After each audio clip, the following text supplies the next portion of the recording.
Hello class, आज का हमारा टॉपिक है ट्रिग्नोमेट्री आइडेंटिटी। अगर अपन हिंदी में बोले तो क्या हो जाएगा, त्रिकोणमितीय सर्वसमीकरण। देखो, इसको स्टार्ट करने से पहले मैं आपको अपना इंट्रो दे दूं। My name is Bhanu Lakhwani and my experience 4 year. देखो बच्चों, इसको स्टार्ट करने से पहले सबसे पहले अपने को पढ़ना पड़ेगा इसका बेसिक। और किसी भी हमारे पास यहाँ पे चैप्टर का जो बेसिक होता है ना, वो उसकी जान होती है। बिना बेसिक के हमारे पास यहाँ पे कुछ नहीं हो पाएगा। अगर मान लो आपको इसका बेसिक नहीं पता तो अपने पास यहाँ पे कुछ भी नहीं होने वाला इसके अंदर। सबसे पहले अपन स्टार्ट करते हैं यहाँ पे ट्रिग्नोमेट्री आइडेंटिटी यानी कि त्रिकोणमितीय सर्वसमीकरण। अगर मैं इसकी बात करूँ तो जहाँ पर भी त्रिकोणमिति का नाम आता है ना, वहाँ पे क्या चलता है, त्रिभुज यानी कि ट्राइंगल।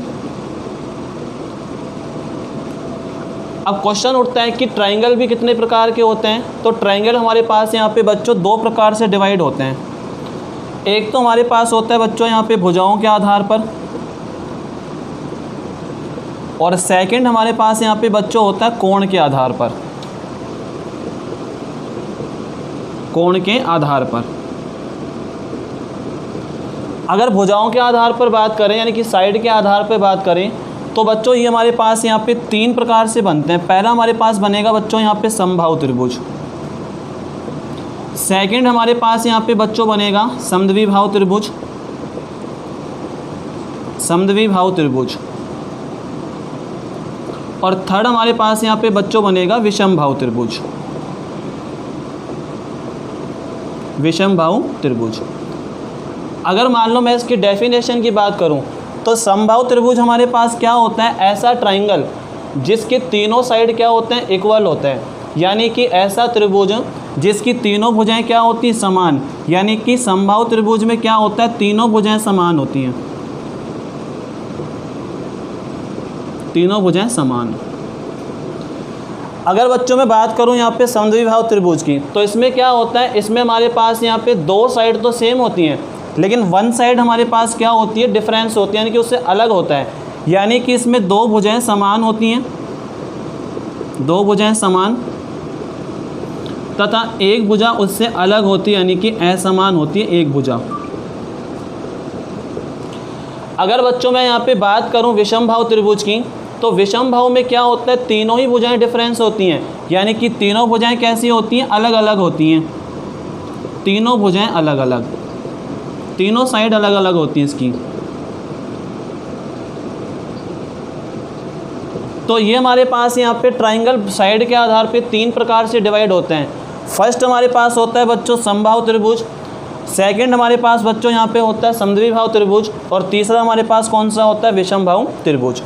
समबाहु त्रिभुज क्या होता है, ऐसा त्रिभुज जिसकी तीनों भुजाएं समान हो। समद्विबाहु त्रिभुज क्या होता है, ऐसा त्रिभुज जिसकी 2 साइड तो सेम हो लेकिन एक साइड कैसी होती है, अलग होती है। और विषमबाहु त्रिभुज क्या होता है हमारे पास, जिसकी तीनों ही साइड क्या होती हैं, अलग अलग होती हैं। अब आ जाओ, मैं बात करता हूँ यहाँ पे एंगल के आधार पे यानी कि कोण के आधार पर। तो बेटा इसमें भी हमारे पास यहाँ पे 3 प्रकार से डिवाइडेशन होता है। सबसे पहला हमारे पास आता है समकोण त्रिभुज यानी कि राइट एंगल। सेकंड हमारे पास आता है बच्चों यहाँ पे न्यून कोण त्रिभुज। और थर्ड हमारे पास बच्चों यहाँ पे आता है अधिक कोण त्रिभुज। अधिक कोण त्रिभुज। जो हमारे पास यहाँ पे समकोण त्रिभुज होता है ना, इसमें क्या होता है, ऐसा त्रिभुज जिसका एक कोण कितने डिग्री का हो, 90 डिग्री का। न्यून कोण त्रिभुज क्या होता है, ऐसा त्रिभुज जिसके तीनों ही कोण क्या हो, 90 डिग्री से कम हो। यानी कि तीनों के तीनों एंगल क्या होते हैं, 90 से लेस होते हैं।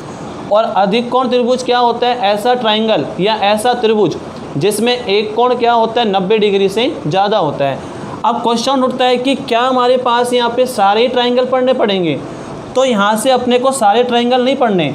अगर मान लो आपको यहाँ पे ट्रिग्नोमेट्री आइडेंटिटी समझनी है या पढ़नी है तो फिर अपने को पढ़ना पड़ेगा ओनली फॉर समकोण त्रिभुज। यानी कि सारा का सारा ट्रिग्नोमेट्री वो बेटा किसके ऊपर चलता है, समकोण त्रिभुज के ऊपर यानी कि राइट एंगल के ऊपर। अब मैं बेटा इसको थोड़ा सा रफ कर देता हूँ, ठीक है।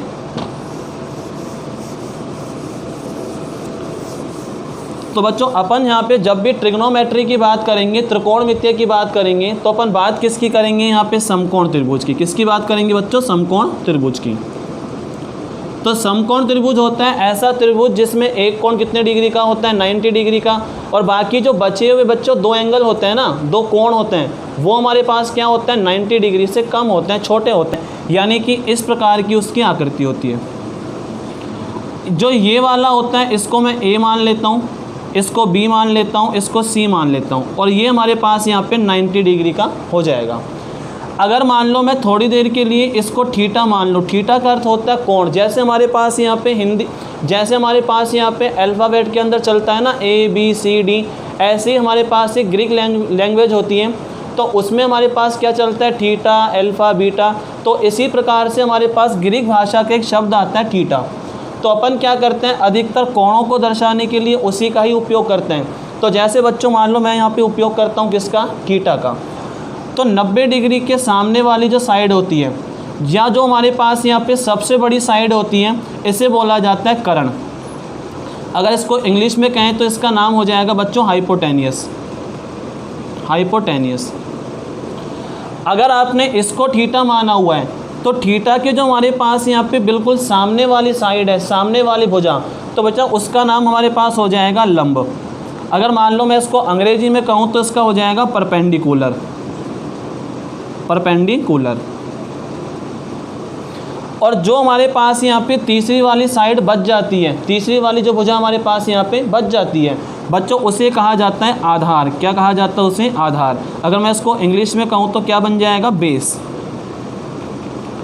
यानी कि सारा का सारा जो ट्रिग्नोमेट्री होता है ना, त्रिकोणमितीय, वो हमारे पास यहाँ पे बच्चों किसके ऊपर चलता है? समकोण त्रिभुज के ऊपर। देखो समकोण त्रिभुज में भी हमारे पास यहाँ पे दो एंगल बनते हैं। अगर आप इसको थीटा मान के चलते हैं तो इसके सामने वाला लंब होगा। और किसी भी समकोण त्रिभुज में 90 डिग्री के सामने की वाली भुजा, या फिर जो हमारे पास यहाँ पे सबसे बड़ी भुजा है, वो हमारे पास क्या कहलाती है? कर्ण, यानी कि हाइपोटेनियस। अगर मान लो मैं आपको समझाने के लिए एक ट्राइंगल यहाँ तैयार करता हूँ, राइट एंगल ए, इसको बी मान लेता हूँ, इसको सी, ये हमारे पास बच्चों 90 डिग्री का हो जाएगा।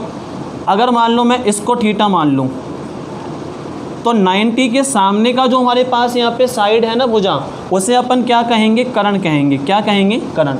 क्योंकि किसी भी समकोण त्रिभुज में सबसे बड़ी भुजा कर्ण ही होती है, और वो हमेशा बच्चों होती कहाँ पे है? राइट 90 डिग्री के सामने होती है। अगर आप इसको थीटा मान के चलें, जैसे मैंने इसको थीटा माना तो इसके सामने वाला लंब था, अगर मैं इसको थीटा मानूं तो इसके सामने वाला क्या हो जाएगा? लंब हो जाएगा। क्या हो जाएगा? लंब। और ये वाला क्या हो जाएगा? आधार। अगर आपको यहाँ पे आइडेंटिटी समझनी है ट्रिग्नोमेट्री की, तो उसको समझने से पहले बच्चों अपना बेस आपको तैयार करना पड़ेगा, क्योंकि किसी भी चैप्टर का जो बेस होता है ना, वो उसकी जान होती है। तो ये वाली दो चीज़ें अपने दिमाग में होनी चाहिए कि ये वाला हमारे पास हाइपोटेनियस है, यानी कि कर्ण है, और आपने इसको थीटा माना, तो इसके सामने वाली भुजा क्या हो जाएगी? लंब हो जाएगी, और बचा हुआ क्या हो जाएगा? आधार। अगर आपने इसको थीटा मान लिया ऊपर वाले एंगल को, तो बेटा उसके सामने वाला लंब हो जाएगा, और किसी भी राइट एंगल में सबसे बड़ी भुजा क्या होती है? कर्ण होती है, और बचा हुआ क्या हो जाएगा? आधार हो जाएगा। आप जल्दी से इसका एक स्क्रीनशॉट ले लो, उसके बाद मैं इसको रफ करता हूँ। ठीक है बच्चों, ले लिया स्क्रीनशॉट। अब मैं इसको रफ करता हूँ। देखो अब अपन धीरे धीरे अपने टॉपिक के ऊपर आ रहे हैं। त्रिकोणमितीय सरल समीकरण समझने से पहले मैं आपको एक चीज़ देखो यहाँ से और समझाना चाहूँगा। जैसे मान लो ये मेरे पास यहाँ पे राइट एंगल है ए बी सी, ये मेरे पास 90 डिग्री का एंगल हो जाएगा, यानी कि 90 डिग्री का कोण हो गया, और इसको मैं थीटा मान के चलता हूँ। तो अभी मैंने बताया था कि 90 डिग्री के सामने वाली जो भुजा होती है ना, या जो हमारे पास सबसे बड़ी भुजा होती है, वो हमारे पास क्या होती है बच्चों? कर्ण होती है। अगर आपने इसको थीटा माना तो ये लंब हो जाएगा, यानी कि परपेंडिकुलर, और ये वाला क्या हो जाएगा? बेस, यानी कि आधार। देखो हमारे पास यहाँ पे टोटल त्रिकोणमितीय अनुपात कितने होते हैं? 6 प्रकार के। उसका भी हमारे पास यहाँ पे रीजन है कि वो 6 प्रकार के क्यों होते हैं। सबसे पहले मैं आपको बताता हूँ कि 6 प्रकार वो कौन कौन से हैं, उसके बाद उसके रीजन की बात करेंगे कि वो 6 प्रकार के क्यों होते हैं, वो 5 प्रकार के क्यों नहीं होते, या वो 7 प्रकार के क्यों नहीं होते। सबसे पहला हमारे पास होता है बच्चों साइन थीटा। सेकंड हमारे पास होता है कोस थीटा, थर्ड हमारे पास बच्चों होता है टेन थीटा, फोर्थ होता है हमारे पास कोट थीटा, और पाँचवें नंबर पे हमारे पास आ जाएगा बच्चों सेक थीटा, और लास्ट में क्या आ जाएगा कोसेक थीटा। देखो जो ये वाला हमारे पास यहाँ पे साइन थीटा होता है ना, जो साइन होता है वो हमारे पास यहाँ पे त्रिकोणमितीय अनुपात है। बाकी जो ये वाला थीटा है ना वो हमारे पास ये वाला है। अगर आप इसको चेंज करेंगे, जैसे मान लो मैं इसको अल्फ़ा लिख दूँ तो फिर ये वाला साइन अल्फ़ा हो जाएगा, कोस अल्फ़ा हो जाएगा। अगर मान लो थोड़ी देर के लिए मैं इसको बीटा मान लूँ तो फिर ये साइन बीटा हो गया, और ये क्या हो गया बच्चों, कोस बीटा। अभी मैं इसको अल्फ़ा मान के चलता हूँ। तो सबसे पहले समझते हैं हमारे पास यहाँ पे साइन थीटा है क्या। ये हमारे पास एक राइट एंगल तैयार है, यानी कि समकोण त्रिभुज। अगर मान लो मेरे पास यहाँ पे समकोण त्रिभुज में कितनी भुजाएं बच्चों, तीन भुजाएं। कितनी भुजाएं मेरे पास, तीन भुजाएं। और अगर मान लो मैं तीनों का यहाँ पे अनुपात निकालना चाहूँ तो बताओ बच्चों कितने प्रकार से निकल सकता है। तो शायद आपका जवाब होगा 6 प्रकार से। कैसे निकल सकता है सुनो, ये वाला जो लंब है ना वो किसके साथ में संबंध रखेगा, कर्ण के साथ, और ये वाला कर्ण किसके साथ में संबंध रखेगा, लंब के साथ। यानी कि दो साइड के मध्य में, दो साइड के बीच में कितने प्रकार के संबंध तैयार होंगे, 2 प्रकार के। यानी कि अगर आप यहाँ पे लंब में किसका डिवाइड करते हैं, कर्ण का डिवाइड करते हैं, तो आपके पास जो अनुपात तैयार होगा देखते हैं उसको क्या नाम होगा। तो अगर मान लो बच्चों मैं लंब में किसका डिवाइड करता हूँ, कर्ण का, तो जो मेरे पास यहाँ पे अनुपात बन के तैयार होता है ना, उस अनुपात का नाम हमारे पास क्या होता है बच्चों, साइन थीटा। क्या नाम होता है, साइन थीटा। अगर मान लो कि मैं लंब में डिवाइड करता हूँ कर्ण का, तो मेरे पास यहाँ पे जो रेशो बन के तैयार होगा, अनुपात बन के तैयार होगा, उसका नाम क्या होगा, साइन थीटा। अगर ठीक इसका मैं उल्टा कर लूँ, उल्टे का मतलब क्या हो जाएगा, रिवर्स कर लूँ। अब मान लो मैंने यहाँ पे लंब में कर्ण का भाग दिया, अगली बार मैं कर्ण में किसका भाग लगाता हूँ, लंब का, यानी कि कर्ण अपॉन में लंब। तो कर्ण अपॉन में लंब क्या हो जाएगा, कोसेक थीटा। क्या हो जाएगा बच्चों, कोसेक थीटा। अगर मान लो कि मैं आधार का संबंध निकालता हूँ किसके साथ में, कर्ण के साथ में, इस प्रकार से भी निकल सकता है ना। जैसे आपने लंब और कर्ण के बीच में संबंध निकाला, तो सबसे पहले हमने क्या किया बच्चों, लंब में किसका डिवाइड लगाया, कर्ण का, और अगली बार हमने कर्ण में किसका डिवाइड किया, लंब का डिवाइड किया। अब क्या करते हैं, आधार में किसका डिवाइड करते हैं, कर्ण का डिवाइड करते हैं, और उसके बाद कर्ण में किसका डिवाइड करेंगे, आधार का। तो सबसे पहले देखते हैं कि अगर मैं आधार में किसका डिवाइड करूं, कर्ण का डिवाइड करूं, तो जब आप यहाँ पे आधार में कर्ण का डिवाइड करोगे, भाग दोगे, तो तुम्हारे पास जो रेशो बन के तैयार होगा वो हमारे पास क्या होगा बच्चों, कोस थीटा। क्या बनेगा, कोस थीटा। अगर आप इसका रिवर्स कर दें, उल्टा कर दें, यानी कि कर्ण हमारे पास यहाँ पे ऊपर चला जाए और आधार हमारे पास यहाँ पे नीचे आ जाए, तो जो हमारे पास यहाँ पे रेशो बन के तैयार होगा, अनुपात तैयार होगा, उसका नाम हमारे पास क्या होगा बच्चों, सेक थीटा। अगर मान लो कि मैं लंब और आधार के बीच में संबंध तैयार करना चाहता हूँ, निकालना चाहता हूँ, तो कैसे निकल पाएगा। सबसे पहले मैं लंब में किसका डिवाइड करता हूँ बच्चों, आधार का, लंब अपॉन में आधार। तो इस वाले रेशो को क्या कहा जाता है, इसको कहा जाता है टेन थीटा। क्या कहा जाता है बच्चों, इसको टेन थीटा। अगर मैं इसका उल्टा करूं, यानी कि आधार में किसका डिवाइड करूं, लंब का, तो इसको फिर क्या इसको अपन क्या कहेंगे, इसको कहा जाता है कोट थीटा। इसको क्या कहा जाता है बच्चों, कोट थीटा। देखो मैंने तुम्हारे सामने यहाँ पे ना 6 प्रकार के फॉर्मूले लिखे हैं। अब अपन यहाँ से एक रिजल्ट तैयार करते हैं कि अपन यहाँ से क्या तैयार कर सकते हैं। जैसे मान लो कि साइन थीटा का फॉर्मूला क्या है, लंब अपॉन में कर्ण। तो ठीक इसका अगर मैं उल्टा करूं तो कर्ण अपॉन में लंब क्या बन जाता है, कोसेक थीटा। तो यहाँ से अपन क्या समझ पाते हैं, यहाँ से अपन ये समझ पाते हैं कि जो हमारे पास यहाँ पे साइन थीटा है ना, वो यहाँ पे ठीक किसका रिवर्स है, कोसेक थीटा का। किसका रिवर्स है बच्चों, कोसेक थीटा का। अगर यहाँ पे साइन थीटा का उल्टा करें तो आपको क्या मिलेगा, कर्ण अपॉन में लंब। क्यों मिलेगा, क्योंकि साइन थीटा बराबर लंब बटे कर्ण है। आपने इसका उल्टा किया तो कर्ण बटे लंब हो गया। इसको अपन क्या बोलते हैं, कोसेक थीटा। यानी कि साइन अगर कोसेक का उल्टा है ना, तो कोसेक किसका उल्टा है, साइन का। अगर मान लो कोस थीटा बराबर आधार बटे कर्ण है, तो हमारे पास यहाँ पे सेक थीटा क्या है, इसका उल्टा ही तो है। कर्ण आपने ऊपर कर दिया, आधार आपने नीचे कर दिया, यानी कि कोस थीटा का उल्टा क्या होता है, सेक थीटा। और sec थीटा का उल्टा क्या होता है बच्चों, cos थीटा। ऐसे ही हमारे पास यहाँ पे tan थीटा है, tan थीटा क्या होता है, लंब बटे आधार, तो cot थीटा क्या है हमारे पास, आधार बटे लंब, यानी कि tan का उल्टा कौन है, रिवर्स कौन है, इन्वर्स कौन है इसका, cot थीटा, और cot का इन्वर्स कौन है हमारे पास, tan थीटा। यानी कि एक रिजल्ट अपने पास यहाँ से ये तैयार होता है कि साइन थीटा का उल्टा कोसेक थीटा और कोसेक थीटा का उल्टा साइन थीटा, कोस थीटा का उल्टा सेक थीटा और सेक थीटा का उल्टा कोस थीटा, टेन थीटा का उल्टा कोट थीटा और कोट का उल्टा टेन थीटा। एक बार आप जल्दी से बच्चों इसको स्क्रीनशॉट ले लो, उसके बाद अपन इसको रफ करते हैं। ठीक है, अब मैं इसको रफ कर रहा हूँ, अब देखते हैं इसके आगे।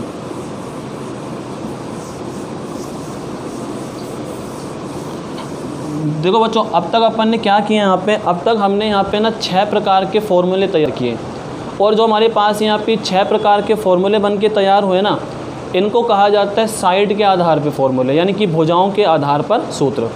आप यहाँ पे लंब में कर्ण का डिवाइड करेंगे तो साइन मिलेगा, और कर्ण में अगर आप लंब का डिवाइड कर देंगे तो क्या मिल जाएगा, कोसेक।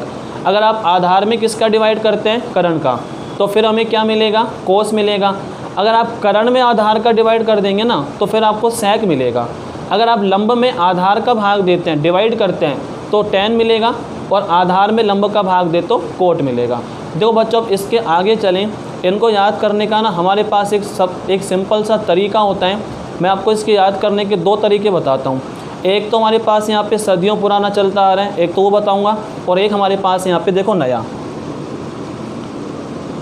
ABC, ये हमारे पास यहाँ पे 90 डिग्री का हो जाएगा ये कर्ण, ये हमारे पास यहाँ पे बच्चों आधार हो जाएगा अगर मैं इसको थीटा मान लूँ तो, और ये हमारे पास बच्चों यहाँ पे लंब हो जाएगा।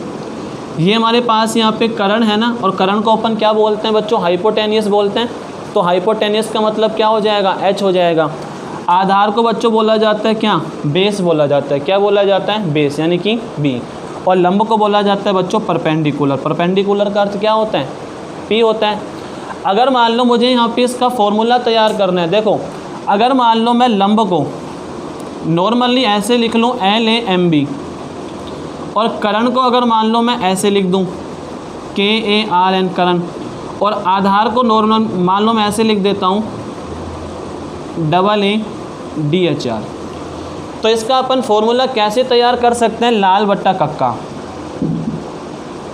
ये आपने यहाँ पे पढ़ा होगा, बहुत ही पुराना हमारे पास यहाँ पे याद करने का तरीका है। देखो लाल बट्टे कक्का बच्चों हमारे पास यहाँ पे क्या होता है, जो L बट्टे K है ना, अगर आप लंब बट्टे कर्ण देखें तो अभी मैंने आपको पहले बताया था कि लंब बट्टे कर्ण क्या होता है, साइन थीटा। क्या होता है बच्चों, साइन थीटा।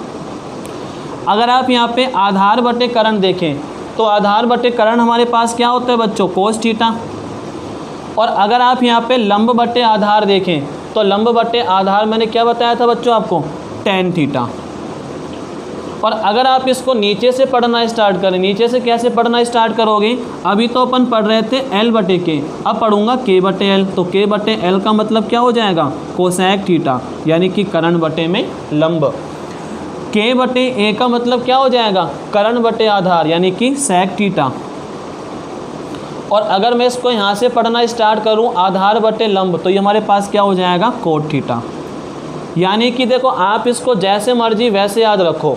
अगर आपको सीधा याद होता है लंब बटा कर्ण, आधार बटा कर्ण, तो अच्छी बात है। याद नहीं हो पाता तो बच्चों इसको याद करने का ये तरीका भी होता है लाल बटे कक्का।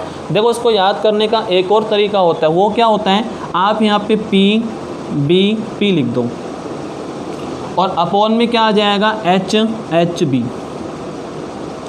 जो ये P होता है ना, P का मतलब क्या होता है हमारे पास, परपेंडिकुलर, यानी कि लंब, और H का मतलब क्या होता है, हाइपोटेनियस, यानी कि कर्ण होता है। तो परपेंडिकुलर अपॉन में हाइपोटेनियस, यानी कि लंब बटे कर्ण, क्या होता है बच्चों, साइन थीटा। B का मतलब होता है बेस, और बेस का मतलब क्या होता है, आधार होता है। और H का मतलब क्या होता है, हाइपोटेनस, हाइपोटेनियस का मतलब क्या होता है, कर्ण होता है। तो आधार बटे कर्ण क्या होता है बच्चों हमारे पास, कोस थीटा। और P अपॉन B क्या बनेगा, P का मतलब लंब और B का मतलब आधार, यानी कि टेन थीटा। उल्टा पढ़ना स्टार्ट करें तो H अपॉन P क्या बनेगा, कर्ण अपॉन में लंब, क्या बनेगा, कोसेक थीटा। और करण बटे में b यानी कि h बटे b, करण बटे आधार क्या बनेगा sec थीटा, और b बटे p यानी कि क्या बनेगा cot थीटा। देखो इसको याद करने के दो तरीके हैं, एक तो तरीका होता है लाल बटे कक्का, और सेकंड हमारे पास क्या होता है P B P H H B. देखो पी बी पी और एच एच बी को याद करने का ना एक और तरीका भी होता है। अगर मान लो आपको ये वाला ऐसे याद नहीं हो पाता P B P H H B, तो इसको आप ऐसे याद कर सकते हैं पंडित बद्री प्रसाद हर हर भोले, पंडित बद्री प्रसाद हर हर भोले। या इसको याद करने का एक सेकंड तरीका भी होता है कि पाकिस्तान भूखा प्यासा और हिंदुस्तान हरा भरा। ये हमारे पास यहाँ पे याद करने के इसके तरीके हैं। आप जल्दी से इसका चाहो तक स्क्रीनशॉट ले लो, उसके बाद मैं इसको रफ करता हूँ। ठीक है बच्चों, अब मैं इसको रफ करता हूँ। तो ये हमारे पास यहाँ पे भुजाओं के आधार पर 6 प्रकार के फॉर्मूले बन के तैयार होते हैं। अब देखो इसके बाद मैं आता हूँ अपने जो हमारे पास यहाँ पे ट्रिग्नोमेट्रिक आइडेंटिटी थी ना, इसके ऊपर आता हूँ। यानी कि अब देखते हैं त्रिकोणमितीय सर्वसमीका आखिरकार हमारे पास है क्या। जो हमारे पास यहाँ पे चैप्टर नंबर 7 का नाम है ना ट्रिग्नोमेट्रिक आइडेंटिटी, यानी कि त्रिकोणमितीय सर्वसमीका। अब मैं इसके ऊपर आता हूँ, यानी कि जो आपको पढ़ना है आखिरकार उसका मतलब तो हमें पता होना चाहिए ना कि उसका मतलब क्या होता है। देखो त्रिकोणमितीय सर्वसमीका क्या होता है कि जो भी हमारे पास यहाँ पे 6 प्रकार के अनुपात हैं उनके बीच में एक ऐसा संबंध है जो थीटा के प्रत्येक मान के लिए क्या होता है सत्य है। यानी कि त्रिकोणमितीय सर्वसमीका क्या है कि त्रिकोणमितीय अनुपातों के मध्य में एक ऐसा संबंध जो थीटा के प्रत्येक मान के लिए क्या होता है सत्य है। एक बार मैं इसको लिख देता हूँ,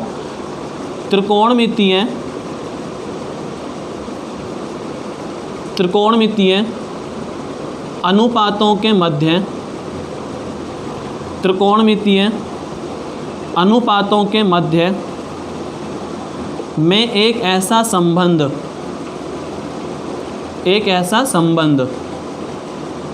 जो थीटा के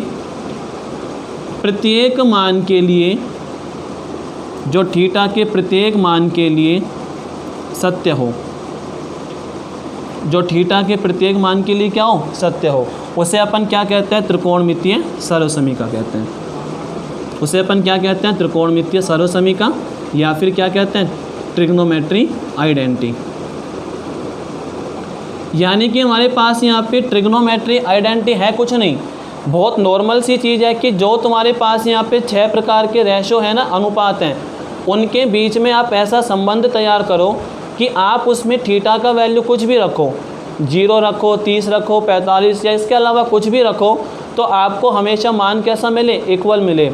यानी कि जो आपको LHS से मिलेगा ना बच्चों, वही आपको कहाँ से मिलेगा RHS से। तो वो हमारे पास क्या बन जाता है यहाँ पे त्रिकोणमितीय सर्वसमीका।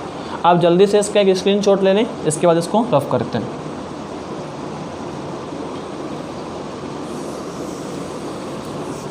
जो इसके बाद हमारे पास यहाँ पे कुछ और भी इसके फॉर्मूले होते हैं, उसको देखते हैं। ठीक है, तो जैसे मान लो हमारे पास यहाँ पे ये वाला एक राइट एंगल है, यानी कि समकोण त्रिभुज। अगर मैं इसको थीटा मान लूँ तो ये हमारे पास क्या हो जाएगा लंब हो जाएगा, ये हमारे पास क्या हो जाएगा कर्ण हो जाएगा, और ये हमारे पास यहाँ पे आधार हो जाएगा। अगर आप इसको थीटा मान लेते हैं तो ये हमारे पास लंब हो गया, ये हमारे पास कर्ण हो गया, और ये हमारे पास क्या हो जाएगा आधार हो जाएगा। अब देखो एक हमारे पास यहाँ पे पाइथागोरस सूत्र होता है, जिसे अपन बोधायन सूत्र भी कहते हैं। वो क्या होता है देखते हैं, पाइथागोरस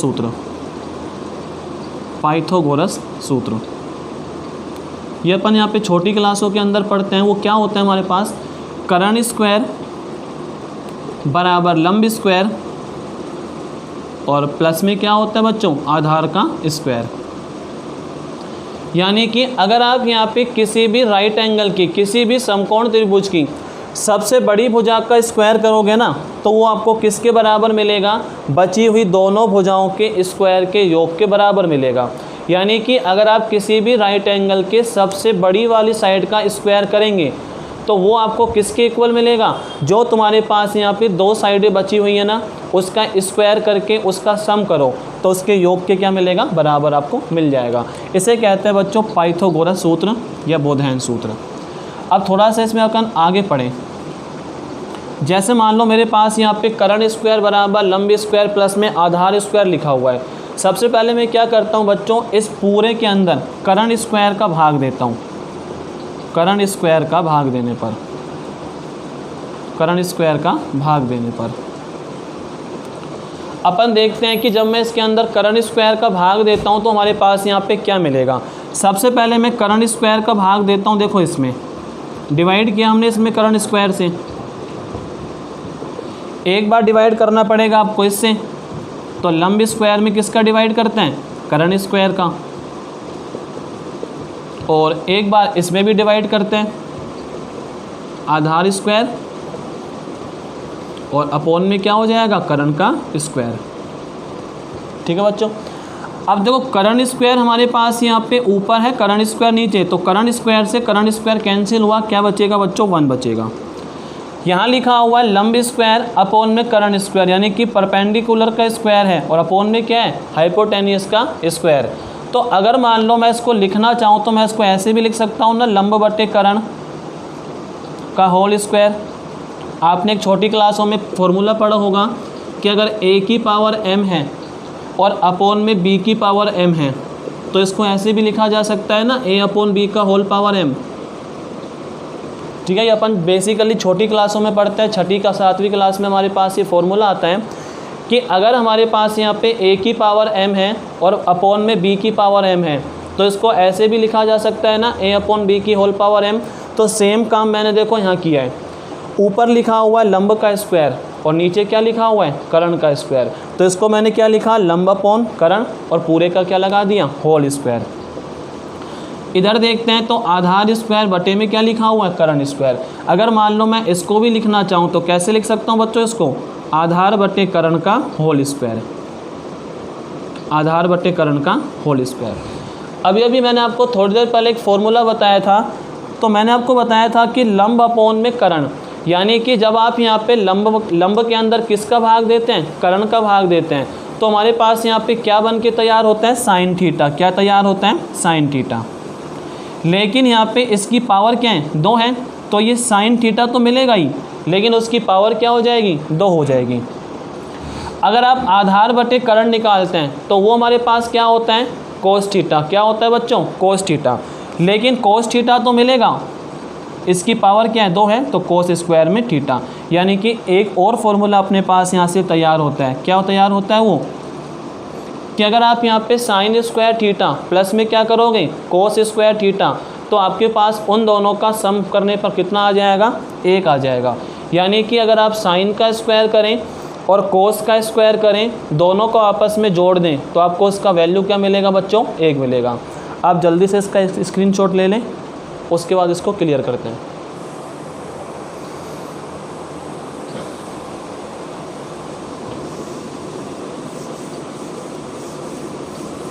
ये हमारे पास यहाँ पे एक फॉर्मूला बन के तैयार होता है। 6 फॉर्मूले अपन पहले पढ़ चुके हैं। ये हमारे पास यहाँ पे फॉर्मूला नंबर कौन सा है, 7वां। देखो इसके बाद मैं एक बार दोबारा लिख देता हूँ कि कर्ण स्क्वायर जो हमारे पास यहाँ पे पाइथागोरस सूत्र था, बराबर लंब स्क्वायर प्लस में आधार स्क्वायर। दो अभी मैंने किसका डिवाइड किया था, इसमें कर्ण स्क्वायर का। किसका डिवाइड किया था, कर्ण स्क्वायर का। अब मैं यहाँ पे किसका डिवाइड करूँगा, लंब स्क्वायर का। किसका करूँगा बच्चों, लंब के स्क्वायर का भाग देने पर, डिवाइड करने पर। अगर आप यहाँ पे इस पूरे के अंदर लंब स्क्वायर का भाग देते हैं, देखते हैं क्या मिलता है। तो सबसे पहले आप कर्ण स्क्वायर में भाग दोगे किसका, लंब स्क्वायर का। किसका भाग दोगे बच्चों, इसमें लंब स्क्वायर का। अगली बार किस में भाग दोगे, लंब स्क्वायर में। किसका भाग दोगे आप, इसी वाले लंब स्क्वायर का भाग देंगे। और प्लस आधार स्क्वायर में भी किसका भाग देंगे, इस वाले लंब स्क्वायर का। तो जब आप यहाँ पे कर्ण स्क्वायर में लंब स्क्वायर का भाग देते हैं तो ये हमारे पास यहाँ पे क्या बन के तैयार होगा, कर्ण अपोन में लंब और पूरे का होल पावर 2। लंब स्क्वायर से लंब स्क्वायर कैंसिल हुआ, 1 बचा। और आधार स्क्वायर अपॉन में लंब स्क्वायर, तो क्या बनेगा आधार अपॉन लंब और पूरे का होल पावर 2। ठीक है, कर्ण अपॉन में लंब, ये हमारे पास यहाँ पे क्या होता है, हमने पढ़ा हुआ है कि जब आप यहाँ पे कर्ण में किसका डिवाइड करते हैं, लंब का, तो हमारे पास यहाँ पे कौन सा फॉर्मूला तैयार होता है, कोसेक थीटा। कौन सा बनता है बच्चों, कोसेक थीटा। लेकिन यहाँ पे इसकी पावर 2 है ना, तो क्या बनेगा, कोसेक स्क्वायर थीटा बनेगा, इक्वल टू 1। आधार बट्टे लंब का होल स्क्वायर, तो बच्चों आधार बट्टे लंब हमारे पास क्या होता है, कोट थीटा होता है। क्या होता है, कोट थीटा। लेकिन यहाँ पे इसकी पावर क्या थी, 2 थी, तो ये क्या हो जाएगा, कोट स्क्वायर थीटा हो जाएगा। तो ये हमारे पास यहाँ पे एक अगला फॉर्मूला बन के तैयार होता है कि cosec square theta equal to 1 plus में कोट स्क्वायर थीटा, इन दोनों का वैल्यू क्या होता है, बराबर होता है। अगर मान लो कि इसको थोड़ा सा मैं और सही करके लिखना चाहूँ तो इसको ऐसे लिख सकता हूँ ना, कोसेक स्क्वायर थीटा, ये वाला कोट स्क्वायर थीटा प्लस का पक्षांतरण के बाद किसका हो जाएगा, माइनस का। जब आप इसका ट्रांसफ़र करते हैं कहाँ पे, RHS से LHS में, तो माइनस का हो जाएगा, इक्वल टू 1।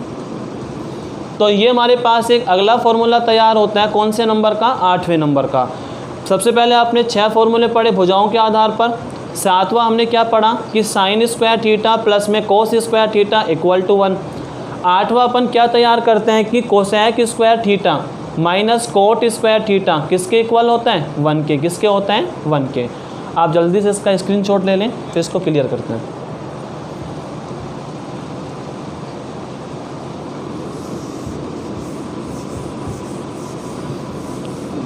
देखो बच्चों, इसके बाद अपन क्या करते हैं, एक हमारे पास यहाँ पे पाइथागोरस फॉर्मूला होता है, कर्ण स्क्वायर इक्वल टू लंब स्क्वायर प्लस में आधार स्क्वायर, ये हमारे पास होता है। सबसे पहले अपन ने यहाँ पे कर्ण का डिवाइड किया, फिर किसका डिवाइड किया हमने, आधार, फिर किसका डिवाइड किया, लंब का। अब किसका डिवाइड करते हैं, आधार स्क्वायर का। किसका करते हैं, आधार स्क्वायर का। तो आधार स्क्वायर का भाग देने पर बच्चों, जब मैं इसमें आधार स्क्वायर का भाग देता हूँ, देखो क्या मिलता है। सबसे पहले आप यहाँ पे कर्ण स्क्वायर में किसका डिवाइड करोगे, आधार स्क्वायर का। किसका करोगे, आधार के स्क्वायर का। फिर आप यहाँ पे लंब स्क्वायर में बच्चों किसका डिवाइड करोगे, आधार स्क्वायर का। तो लंब स्क्वायर अपॉन में क्या आ जाएगा, आधार का स्क्वायर।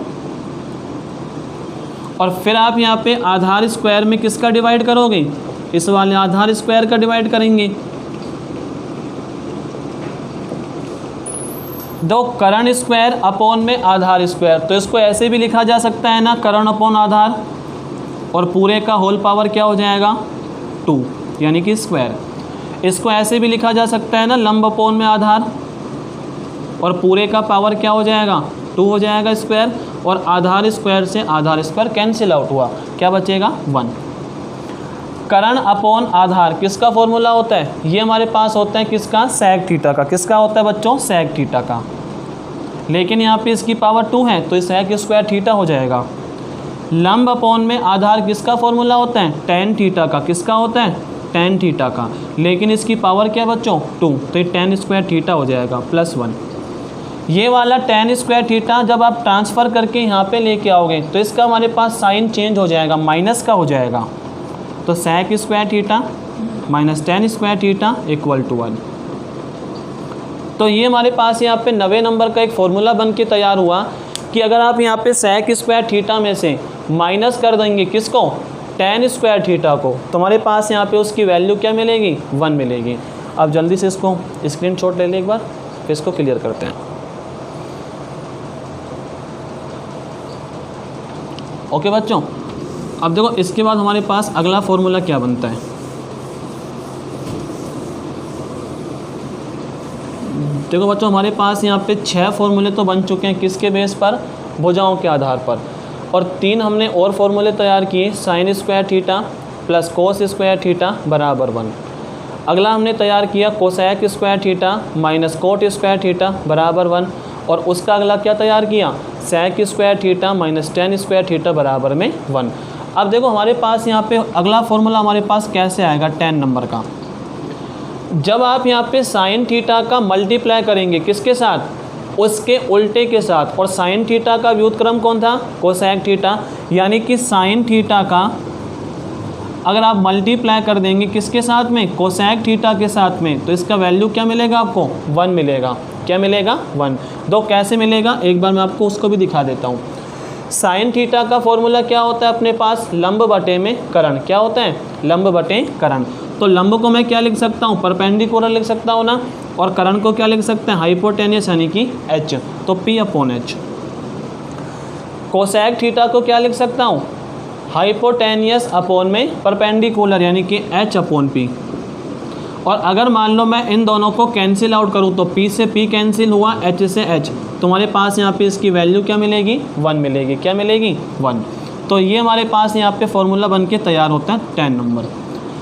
11 नंबर का क्या होता है कि अगर आप यहाँ पे कोस थीटा का मल्टीप्लाई कर देंगे उसके उल्टे के साथ, उसके व्युत्क्रम के साथ, तो फिर हमारे पास यहाँ पे क्या मिलेगा, सेक।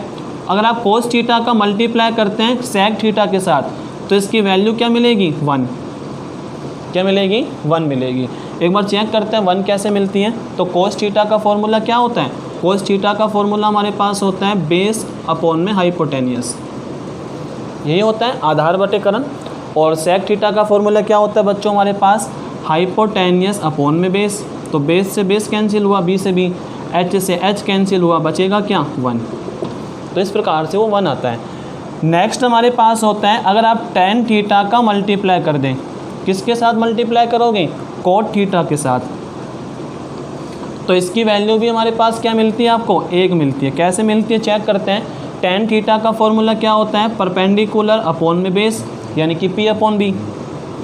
और कोट थीटा का फॉर्मूला क्या होता है, बेस अपॉन में परपेंडिकुलर यानी कि आधार बटे में लंब। तो b से b कैंसिल हुआ, p से p कैंसिल हुआ, 1 आया। तो 3 फॉर्मूले अपने पास यहाँ से बन के तैयार होते हैं। कौन कौन से तैयार होते हैं, देखो जब आप यहाँ पे साइन थीटा का गुणा करेंगे कोसेक थीटा के साथ तो 1 मिलेगा, कोस थीटा का गुणा करेंगे सेक थीटा के साथ तो 1 मिलेगा, और टेन थीटा से गुणा करेंगे किसके साथ में, कोट थीटा के साथ में, तो भी क्या मिलेगा, 1 मिलेगा। एक बार आप जल्दी से इसका स्क्रीनशॉट ले लें।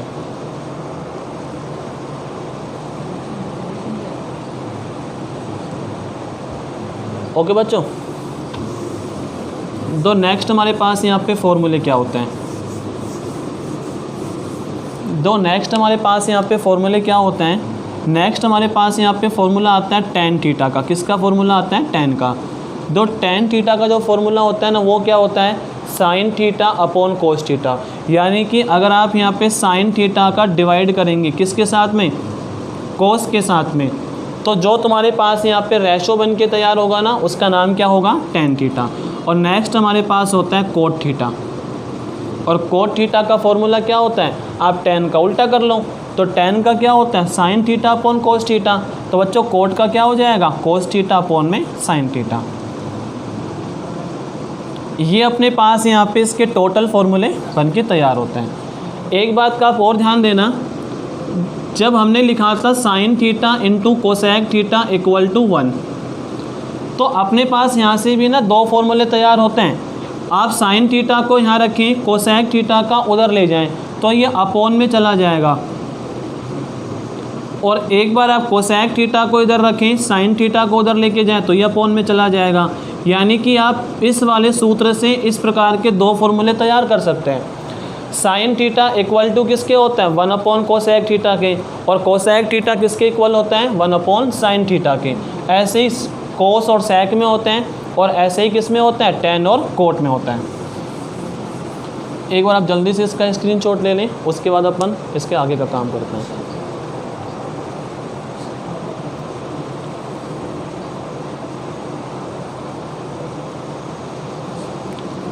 ठीक है बच्चों, देखो ये हमारे पास यहाँ पे इसका बेसिक था। अब देखो थोड़ा सा अपन ये भी जान लेते हैं कि हमारे पास यहाँ पे डेली लाइफ में ना ट्रिग्नोमेट्रिक काम कहाँ आती है, उसको देखते हैं, और उसके बाद आज का लेक्चर अपन पूरा करते हैं। बाकी कल के लेक्चर में अपन क्या करेंगे बच्चों कि जो हमारे पास यहाँ पे क्वेश्चन है ना 7.1 के, उसको लगाना सीखेंगे।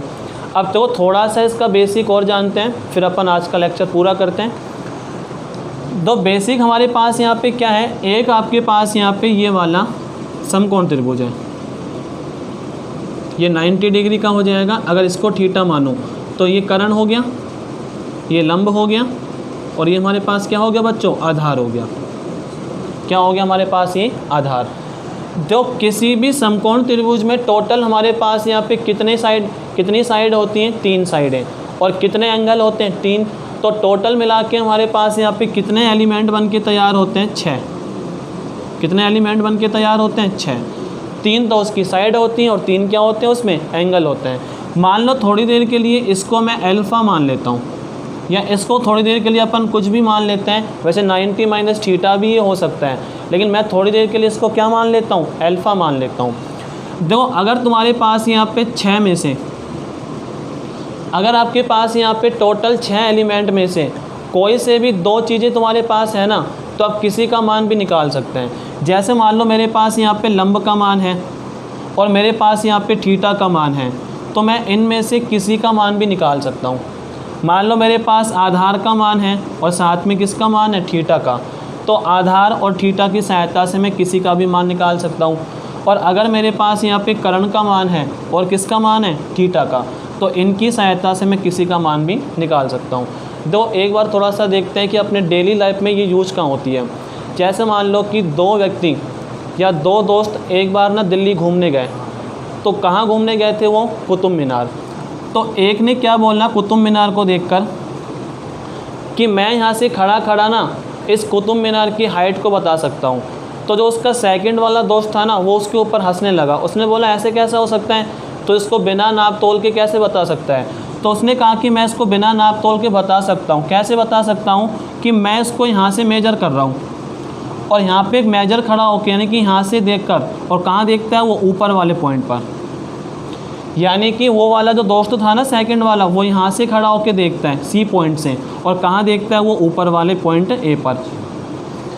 सबसे पहले क्या करेंगे, इस वाले एंगल का अपन माप ले लेंगे। एंगल का माप लेते मैं आपको बता दूंगा आगे चल के, जब अपना नेक्स्ट लेक्चर आएगा तो उसमें अपन देखेंगे कि एंगल को कैसे नापते हैं। तो इस वाले अगर एंगल का अपने को मान पता चल जाए और इतना पता चल जाए कि ये वाला जो हमारे पास यहाँ पे है ना कुतुब मीनार, इससे ये वाला जो हमारे पास यहाँ पे सी पॉइंट है, ये कितने डिस्टेंस पे है। अगर आपको इसके आधार का मान पता चल जाए कि जहाँ से खड़े होकर अपन देख रहे हैं वो इस वाले कुतुब मीनार से कितने डिस्टेंस पे है, इस वाले लंब से कितने डिस्टेंस पे है, आप इसको यहाँ पे कुछ भी खंबा मान सकते हैं, आप इसको पेड़ मान सकते हैं, आप इसको टावर मान सकते हैं, कुछ भी मान सकते हैं। तो अगर मेरे पास यहाँ पे आधार का मान पता चल जाए और किसका मान पता चल जाए, थीटा का, तो मैं इसकी लंबाई को निकाल सकता हूँ। ठीक है बच्चों, यानी कि ये हमारे पास यहाँ पे डेली लाइफ में यूज होती हैं। अगर आपको थीटा और ये पता चल जाए तो अपन लंब को निकाल सकते हैं। अगर आपको थीटा और आधार पता चल जाए तो अपन कर्ण को भी निकाल सकते हैं। अगर अपने को थीटा और लंब पता चल जाए तो किसको निकाल सकते हैं, अपन आधार को निकाल सकते हैं। यानी कि अगर पता चल जाए ना कोई सी भी 2 चीज़ें, तो अपन 4 चीज़ें उसकी फाइंड कर सकते हैं। ठीक है बच्चों, आज का लेक्चर अपन यहीं ख़त्म करते हैं। ठीक है, आई होप आपको समझ में आया होगा। जो हमारे पास यहाँ पे नेक्स्ट लेक्चर आएगा तो उसमें अपन पढ़ेंगे कि हमारे पास एक्सरसाइज 7.1 के क्वेश्चन लगाना सीखेंगे अपन। तो आप जो भी आज आपने पढ़ा है, मैं उम्मीद करता हूँ कि आप इसको अच्छे से नोट बनाएंगे और नोट्स बना के आप उसको पढ़ेंगे, क्योंकि अगर आपने ये पढ़ लिया ना तो भी आपको इसका अगला लेक्चर समझ में आएगा। ठीक है बच्चों, ऑल द वेरी बेस्ट।